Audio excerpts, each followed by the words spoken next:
It's late in the first century, and the world around you is crumbling. The early church, once vibrant and alive, now stands weary.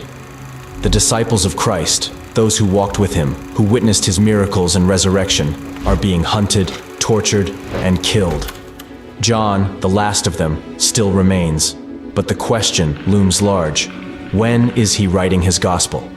This isn't an easy answer. To understand, step into the turbulent 60s and 70s AD, where the young church faces a world unraveling. The first-generation leaders, the ones who had physically seen the resurrected Christ, are fading. The church itself is tired, its strength dwindling. The disciples are dying one by one.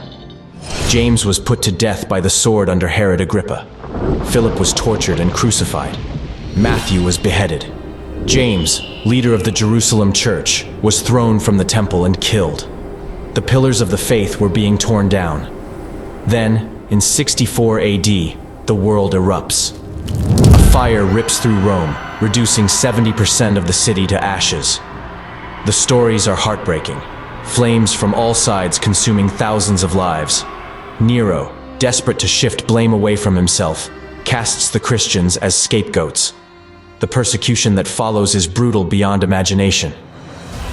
Christians are rounded up, tortured, and executed as sport. Many are thrown to wild animals, others crucified. Some are even doused in pitch and set ablaze to light Nero's gardens. Their suffering becomes Nero's spectacle. The apostles, too, fall in these dark days. Paul is beheaded. Peter is crucified upside down in Rome. Andrew meets his end on an olive tree. Thomas is speared, tortured with hot plates, and burned alive. Bartholomew and Matthias are both crucified. One by one, the lights of the early church are snuffed out, and now John stands alone. The last man standing. With Peter and Paul dead, how do you convince a struggling, persecuted church that faith is still worth the cost? Is it worth the torment? Is it worth the agony of being burned alive? Christians are terrified. Those questioned by authorities are giving up names, and anyone on those lists knows they're next.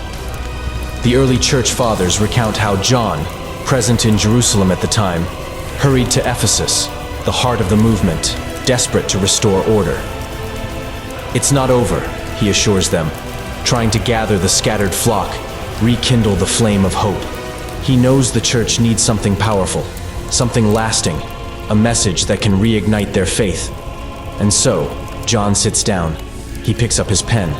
What he is about to write will change everything. It's more than just a gospel. It's a new Exodus, a new Genesis. He's not just chronicling the life of Christ. He's writing to save a church that's on the brink. Every word, every story, carries the weight of urgency. John is grabbing his readers by the shoulders, saying, "Listen, this is still worth everything." So as you read through John's gospel, feel the urgency in his voice. Each account is a powerful, gripping testament, written with the last drops of courage, hope, and faith that John has left. He's trying to reach across time to you, to all believers, pleading, "This is the truth. This is the gospel of Jesus Christ, and it is still worth it."